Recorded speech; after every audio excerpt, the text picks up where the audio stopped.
International Islamic Research Center.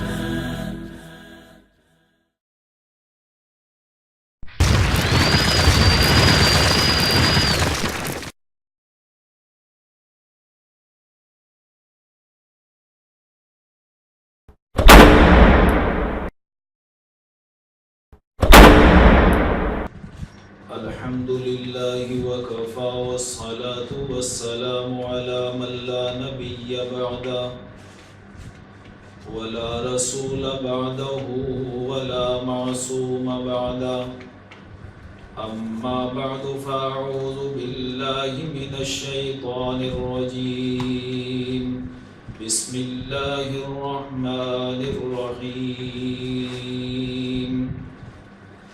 الله لا إله إلا هو الحي القيوم لا تأخذه سنة ولا نوم له ما في السماوات وما في الأرض من ذا الذي يشفع عنده إلا بإذنه يعلم ما بين أيديهم وما خلفهم ولا يحيطون بشيء من علمه إلا بما شاء وسع كرسيه السماوات والأرض ولا يؤوده حفظهما وهو العلي العظيم صدق اللہ مولانا العظیم۔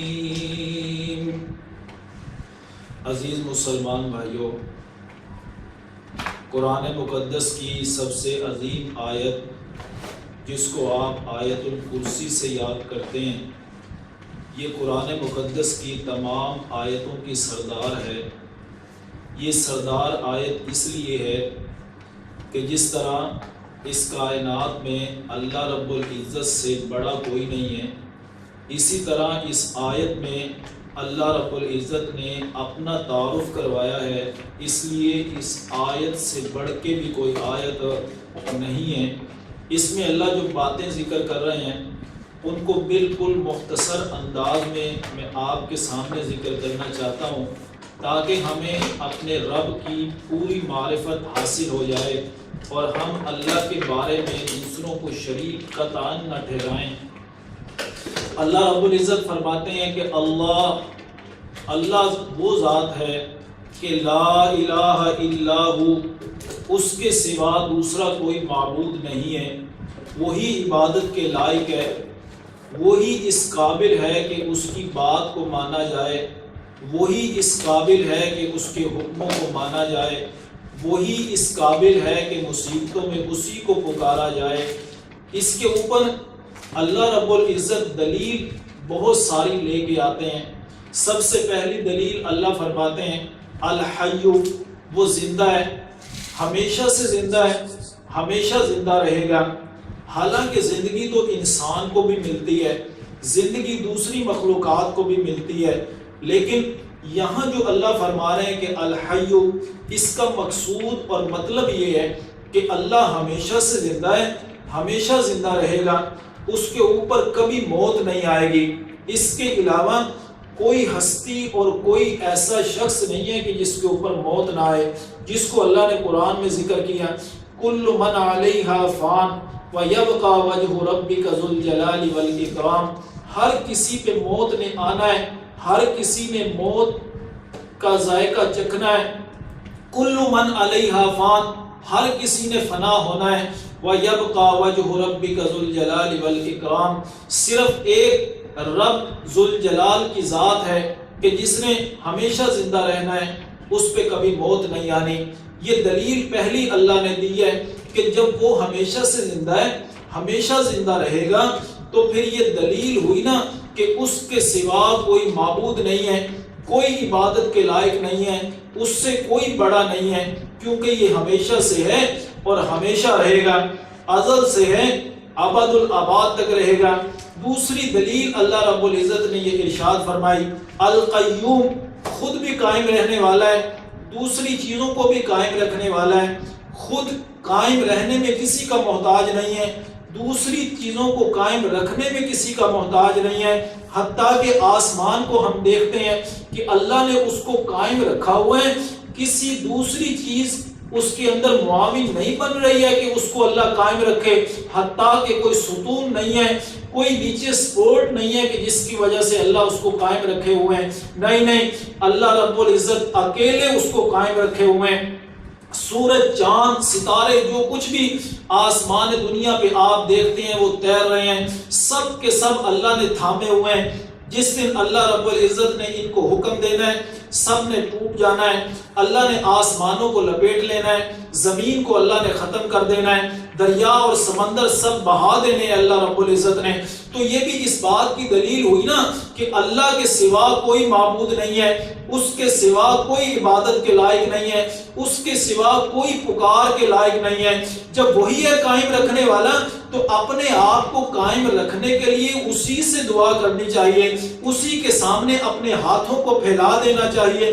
یہ اللہ رب العزت نے جب دلیل دی تو اس کے بعد اللہ رب العزت فرماتے ہیں لا تأخذہ سنۃ ولا نوم.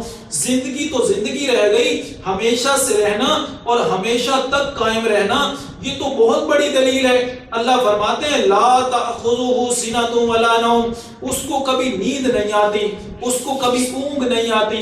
نیند آنا کمزوری کی علامت ہے, اونگ آنا کمزوری کی علامت ہے. جب بندہ تھک جاتا ہے, جب انسان کے اندر تھکاوٹ پیدا ہوتی ہے تو اس کو نیند آنے لگتی ہے, اونگ آنے لگتی ہے. اللہ رب العزت فرماتے ہیں جب مجھے اونگ نہیں آتی تو نیند کہاں سے آئے گی, جب نیند نہیں آتی تو موت کہاں سے آئے گی. جب پہلا درجہ ہی اللہ نے ذکر کر دیا اونگ کا, جو سب سے بڑی کمزوری معلوم ہوتی ہے, اللہ رب العزت فرماتے ہیں وہ بھی نہیں آتی, تو پھر سب مان لو کہ لا الہ الا اللہ, اس کے سوا کوئی معبود نہیں ہے, اس کے سوا کوئی عبادت کے لائق نہیں ہے. اللہ کی عبادت کرو. اس کے اوپر اگلی دلیل اللہ فرماتے ہیں لہو ما فی السماوات و ما فی الارض, اللہ ہی کا ہے جو کچھ آسمانوں میں اور جو کچھ زمین میں ہے, اور اس کا مالک ہے بھی کوئی نہیں. یہ اسی کی میراث ہے, آسمان بھی اسی کا ہے, زمین بھی اسی کی ہے, ستارے بھی اسی کے ہیں, فرشتے بھی اسی کے ہیں, زمین کے اندر انسان بھی اسی کے ہیں, نبی بھی اسی کے ہیں, رسول بھی اسی کے ہیں. دنیا میں جو کچھ بھی ہے اس کا مالک وہ ہے. جب آپ دنیا کے قانون کے مطابق مالک ہی سے پوچھ کے کام کرتے ہیں, مالک ہی کے سامنے ہاتھ پھیلاتے ہیں, تو پھر یہاں قانون کیوں تبدیل ہو جاتا ہے؟ جب یہ مانتے ہو کہ ہر چیز کا مالک اللہ ہے, آسمان کا بھی, زمین کا بھی, وَمَنْ فِيهَا, اور جو کچھ اس کے درمیان ہے سب کا سب اللہ مالک ہے, تو پھر تمہیں چاہیے کہ اس بات کو بھی مانو کہ لا الہ الا اللہ, اس کے سوا کوئی معبود نہیں ہے, اس کے سوا کوئی عبادت کے لائق نہیں ہے, اس کے سوا کوئی پکار کے لائق نہیں ہے. تو اللہ اگلی دلیل دیتے ہیں من ذا الذی یشفع عندہ الا باذنہ, کون ہے وہ آدمی جو اللہ کے حکم کے بغیر شفاعت کے لیے لب کھولے. کسی کی مجال اللہ فرماتے نہیں ہے کہ ہمارے حکم کے بغیر ہمارے سامنے لب کھول لے, ہمارے حکم کے بغیر کسی کی سفارش کر دے. یہ اللہ رب العزت اپنی الوہیت پر, اپنی معبودیت پر دلیل پیش کرتے ہیں کہ نہیں کسی کی طاقت ہے, جب تک ہم حکم نہیں دیں گے اس وقت تک کوئی لب نہیں کھولے گا. قیامت کا دن ہوگا نا, نبی اکرم صلی اللہ علیہ وسلم عرش کے نیچے سجدہ ریز ہو جائیں گے اور روتے رہیں گے, آنکھوں میں سے آنسو اتنے نکلیں گے کہ آپ کا وجود تر ہو جائے گا. تو اللہ فرمائیں گے ارفع راسک یا محمد صلی اللہ علیہ وسلم, اے محمد صلی اللہ علیہ وسلم اپنے سر کو اٹھائیے. کیا کہنا چاہتے ہیں, کیا مانگنا چاہتے ہیں؟ اب یہاں پہ اللہ اپنے پیغمبر کو اجازت دیں گے, اس کے بعد اللہ کے پیغمبر صلی اللہ علیہ وسلم امت کی شفاعت کریں گے اور پھر اس کے بعد حساب کتاب شروع ہو جائے گا. آپ دیکھ لیجئے یہاں اللہ اجازت دے رہے ہیں اور اس کے بعد شفاعت کا کام اور شروع ہو رہا ہے. اس سے پہلے آپ رو رہے ہیں, سجدہ ریز ہیں, عرش کے نیچے آپ نے سجدہ کیا ہوا ہے. دنیا میں اللہ کے پیغمبر فرما گئے کہ قیامت والے دن جب میں اللہ سے شفاعت کروں گا اس وقت جو میں کلمے اللہ کے سامنے پیش کروں گا وہ آج مجھے معلوم نہیں ہے. اس دن اللہ میرے ذہن میں القاء کرے گا اور میں ان کلموں کو دہراؤں گا, پھر اللہ مجھے اجازت دیں گے اور میں پھر اس امت کے تمام لوگوں کے ساتھ کے لیے سفارش کروں گا اور پھر وہ سب کے سب اللہ رب العزت سب کا حساب شروع کر دیں گے۔ تو یہ من ذا الذی یشفع عندہ الا باذنہ، کون ہے جو اللہ کے سامنے لب کھولے، کسی کی سفارش کرے، کسی کے بارے میں بات کوئی تذکرہ کرے؟ کیوں نہیں کوئی تذکرہ کرے گا؟ اللہ فرماتے ہیں جہاں ان کی طاقت نہیں ہے وہاں پر ایک دلیل بھی ہے، اور وہ یہ ہے یعلم ما بین ایدیہم وما خلفہم، وہ اللہ جانتا ہے جو کچھ لوگوں کے آگے ہے اور جو کچھ لوگوں کے پیچھے ہے، جو لوگوں کے حالات جانتا ہے کہ یہ کر کیا رہے ہیں، ظاہر کر کے کیا کر رہے ہیں، پوشیدہ کر کے کیا کر رہے ہیں۔ جب جانتا اللہ ہے تو پھر کوئی سفارش کے لیے لب کھولے بھی کیسے؟ اس کو کیا معلوم ہے یہ گناہگار ہے، یہ نیکوکار ہے، اس نے شریعت کے مطابق زندگی گزاری ہے یا نہیں گزاری؟ جب معلوم اللہ کو ہے تو اجازت بھی اللہ دیں گے تو کوئی لب کھولے گا۔ تو یہ دلیل اللہ دے رہے ہیں، تو پھر اللہ فرماتے ہیں جب یہ دلیل سامنے آ گئی تو اللہ لا الہ الا ہو، اللہ کے سوا دوسرا کوئی معبود نہیں ہے۔ وَلَا يُحِيطُونَ بِشَيْءٍ مِّنْ عِلْمِهِ إِلَّا بِمَا شَاءَ، اس کے علم کا کوئی احاطہ نہیں کر سکتا مگر جتنا وہ چاہے۔ جتنا قدر اللہ بتا دے تو معلوم ہو جاتا ہے، نہ بتائیں تو معلوم نہیں ہوتا۔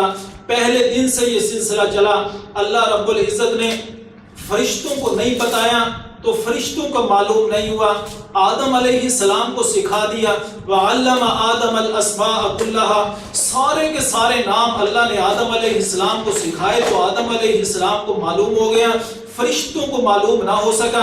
اللہ نے فرمایا انی عالم ما لا تعلمون، اے فرشتوں جو میں جانتا ہوں تم نہیں جانتے۔ جتنا احاطہ اللہ نے کروا دیا اتنا ہو گیا۔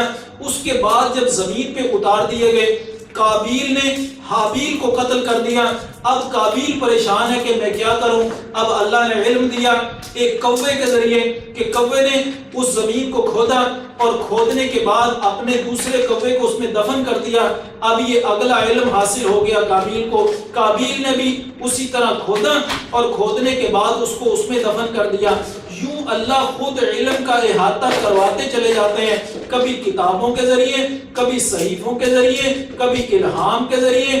اللہ رب العزت باتیں ذہن میں ڈالتے رہتے ہیں اور دنیا کا نظام چلتا رہتا ہے، حتیٰ کہ آپ دیکھتے ہیں کہ آخر کے اندر نبی پاک صلی اللہ علیہ وسلم پہ قرآن اترا اور یہ ایسے قوانین اللہ نے نازل فرمائے کہ پھر رہتی دنیا تک کے لیے اللہ نے اس کو کافی قرار دے دیا۔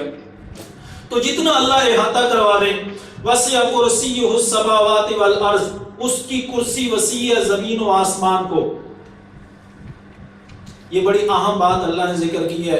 بعض لوگ سوچتے ہیں اللہ نے دنیا بنا دی اور اللہ پھر عرش پہ مستوی ہو کے ایک طرف ہو کے بیٹھ گیا اور اس کے بعد نظام خود چل رہے ہیں، سورج خود چل رہا ہے، انسان خود پیدا ہو رہے ہیں، اولاد خود پیدا ہو رہی ہے۔ اب اللہ رب العزت بنا کے الگ ہو کے بیٹھ چکے ہیں، ایسا نہیں ہے۔ اللہ فرماتے ہیں جس طرح لہو ما فی السماوات و ما فی الارض، اسی کا ہے جو کچھ آسمانوں میں اور زمین میں ہے، وہ مالک بھی ہے، آنر بھی ہے، یہ پراپرٹی بھی اسی کی ہے۔ اور اس کے بعد اس آیت میں یہ وضاحت کی کہ صرف پراپرٹی تک محدود نہیں ہے کہ بعض اوقات دنیا کے اندر آپ دیکھتے ہیں ایک شخص کی پراپرٹی تو ہوتی ہے لیکن اس کا حکم نہیں چلتا۔ اللہ فرماتے ہیں پراپرٹی بھی میری ہے، وسع کرسیہ السماوات والارض، اور یہ کرسی بادشاہت، کرسی اقتدار یہ بھی میرا ہے، یہ بھی بڑا وسیع ہے۔ زمین و آسمان پہ میرے حکم چلتے ہیں، فرشتوں میں میرے حکم چلتے ہیں، آسمانوں میں میرے حکم چلتے ہیں، زمینوں میں میرے حکم چلتے ہیں۔ کوئی اگر میں نے کسی کو ڈھیل دے دی اور وقتی طور پہ وہ چلتا رہا تو کوئی یہ نہ سمجھے کہ یہ حکم چلا رہا ہے دنیا میں، ہم جب اس کو پکڑتے ہیں تو بچانے والا بھی کوئی نہیں ہوتا۔ وَلَا يَئُودُهُ حِفْظُهُمَا، اور یہ جو سارے نظام اللہ چلا رہا ہے اپنے اوپر قیاس کر کے یہ نہ سمجھ لینا کہ اللہ تھک جاتا ہوگا، یہ سورج اور چاند کو چلانے میں تھک جاتا ہوگا، دنیا کے نظام چلانے میں تھک جاتا ہوگا۔ نہیں، لا یعودہ حفظہما، اس کی حفاظت، ان دونوں کی حفاظت کرنا اللہ کو نہیں تھکاتی۔ جب یہ سارے دلائل اللہ فرماتے ہیں تم مانتے ہو کہ اللہ کے ہیں تو پھر لا الہ الا اللہ، اللہ کے سوا پھر معبود کوئی نہیں ہے، اللہ کے سوا عبادت کے لائق کوئی نہیں ہے، اللہ کے سوا پکاروں کے لائق بھی کوئی نہیں ہے، اللہ کے سوا کسی کے سامنے جھکا جائے تو کوئی اس لائق نہیں ہے۔ یہ ساری باتیں اللہ ذکر کر کے آخر میں فرماتے ہیں کہ میں اپنی کن کن صفات کا تذکرہ کروں، میری صفات تو کبھی ختم ہونے والی نہیں ہے، بس اتنا سمجھ لو وَهُوَ الْعَلِيُّ الْعَظِيمُ، وہ بلند و بالا ہے، عظمتوں والا ہے، بلندیوں والا ہے، رفتوں والا ہے، اس جیسا کوئی نہیں۔ جب اس جیسا کوئی نہیں تو عبادت کے لائق بھی کوئی اور نہیں ہے۔ انسان اگر آیت الکرسی پہ پوری طرح توجہ کر لے اور اس کو سمجھ لے تو انسان کبھی بھی شرک کے قریب نہ جائے۔ شرک سے اس کے اعمال ضائع ہو جاتے ہیں، اس کی نمازیں ضائع ہو جاتی ہیں، اس کے روزے ضائع ہو جاتے ہیں، ادھر محنت بھی کرتا چلا جاتا ہے، اللہ اس کا اجر بھی کوئی عطا نہیں کرتے، کیونکہ جو مالک ہے اگر وہی ناراض ہے تو پھر اس کو کہاں سے کوئی چیز ملے گی۔ ہمیں یہ چاہیے کہ ہم شرک کی ذرہ برابر بھی شائبے کے اندر کبھی بھی اختیار اس کو نہ کریں، بلکہ اس سے دور ہو جائیں، دوسروں کو بھی اس سے دور کریں۔